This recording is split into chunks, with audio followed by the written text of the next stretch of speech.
I've worked in emergency medicine for 11 years, and I've seen a lot of death, yet I'm so afraid of dying. Any advice on how I can be at peace with dying and mortality? Well, I don't know if anybody's ever really at peace with that. Read Socrates' Apology. There's 2 versions of it. It's very short. It's only a few pages long, 15 pages or something. Read them both. Why?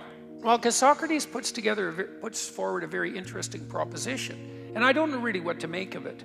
So I asked my parents once if they could take a drug that would return them to being 18 physically, but they had all the wisdom that they'd accrued over the years. They wouldn't lose that if they would do it. And they didn't say yes right away, and I don't know if they ever did tell me what they had decided, but it was interesting to me that they didn't say no right away either, It was interesting that they had to think about it, because you'd think that if you were offered something approximating immortality and health, you'd take it. And maybe you would, but then here's an alternative proposition, and I don't know. It's not like I'm not trying to maintain myself, If I could extract out an extra decade or an extra 20 years keeping myself healthy, that seems like a good thing. Would I want to live 500 years? It's a long time, man. 1,000 years? I don't know. It's a long time.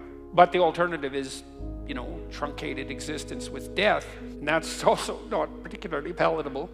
And so is there a medicament for mortality? Well, but implicit in Socrates' Apology is the following idea. Imagine you lived your life fully. And that would mean that you said what you had to say when you had to say it. You did what you needed to do when you needed to do it. And you availed yourself of every opportunity that came your way, right?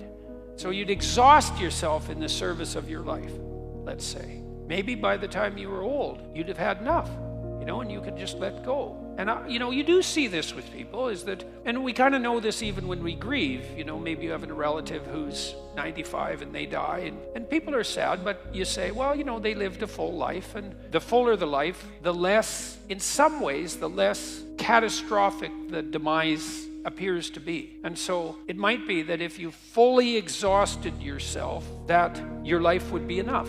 So I know, people, I mentioned this already, people who are old and they look back on their life, they're often sorrowful and regretful for the things they didn't do, the things they left undone and maybe now can't do. You could imagine those of you who've been parents, maybe have grown kids now, you think, well, if you could have children again, would you? And maybe the answer is yes, but another answer is, well, I had kids already. I already did that. And if you did that, well, maybe that's enough. We have grandkids now, and that's not exactly the same as having kids. It's kids light, right? And it's wonderful. But you made a joke about that when you were on stage. You said they have all the advantages of grandchildren with none of the disadvantages, and that's a joke. But everybody laughs because everybody gets that, and it's great to have grandchildren. And would we return to our youth and do it again? Well, that's a very difficult question to answer, right? Because you just don't have you can't tell what you decide unless that option was actually available to you. And maybe the answer is yes, and maybe the answer is no, because, been there, done that, on to whatever the next thing is. And so I would say, if you're afraid of death, take a look at how you're living and see if you're all in. And maybe if you're all in enough, that's good enough. I think that's right. And then I think also, if you're all in and death visits and it's impending, you could say to yourself, I did everything that I was here to do. At least then you're not going to torture yourself with that as you're facing death. That's something too.